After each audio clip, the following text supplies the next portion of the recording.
শুভ সকাল অঙ্কুর। গত সপ্তাহের সবজির দাম আমরা যেমনটা দেখেছি, এই সপ্তাহে কিন্তু খুব বেশি একটা তফাৎ নেই বললেই চলে। প্রতি বছরই শীতকাল আসলে শীতকালীন সবজির দাম যেভাবে কমে আসে, এই বছর কিন্তু তার কোনো ছিটেফোঁটা আমরা কারওয়ান বাজারে দেখিনি। সকালে কারওয়ান বাজার আসার পরে দেখা গেছে যে প্রায় সব ধরনের সবজিতেই কিন্তু দাম হয়তো স্থিতিশীল রয়েছে, নয়তো বাড়তেই রয়েছে, কিন্তু সেইভাবে দাম কমেনি। আজকের বাজার দর সম্পর্কে যদি আমি আপনাকে বলি, এই সপ্তাহে শুধুমাত্র সিমের দাম আমরা দেখেছি যে একটু কমেছে। সেই সিম বিক্রি হচ্ছে প্রতি কেজি 40 টাকায়।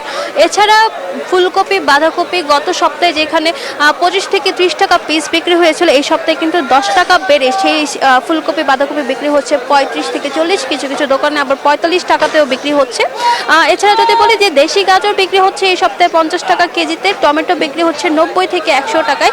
গত সপ্তাহে কিন্তু টমেটোর দাম 100 টাকা ছিল, কিন্তু শীতকালে আমরা প্রতি বছর যেটা দেখি যে টমেটোর দাম কিন্তু কমে আসে, 40 থেকে 50 টাকা চলে আসে। এই বছর কিন্তু সেই কোনো দৃশ্য আমরা দেখছি না। এছাড়া কাঁচামরিচ এই সপ্তাহে 40 টাকা বেড়ে 120 টাকা কেজিতে বিক্রি হচ্ছে। লেবু প্রতি হালি বিক্রি হচ্ছে 40 টাকায়, বরবটি বিক্রি হচ্ছে 60 টাকায়। এছাড়া বেগুন যেটা গত সপ্তাহে 60 টাকায় বিক্রি হয়েছে, এই সপ্তাহে কিন্তু 80 টাকায় বিক্রি হচ্ছে।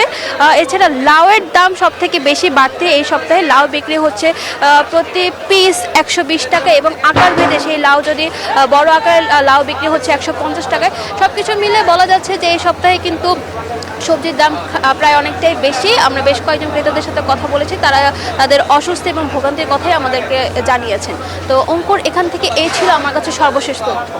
রিয়া, আপনাকে ধন্যবাদ। Bashundhara public school and college 2026 শিক্ষাবর্ষে ভর্তি চলছে।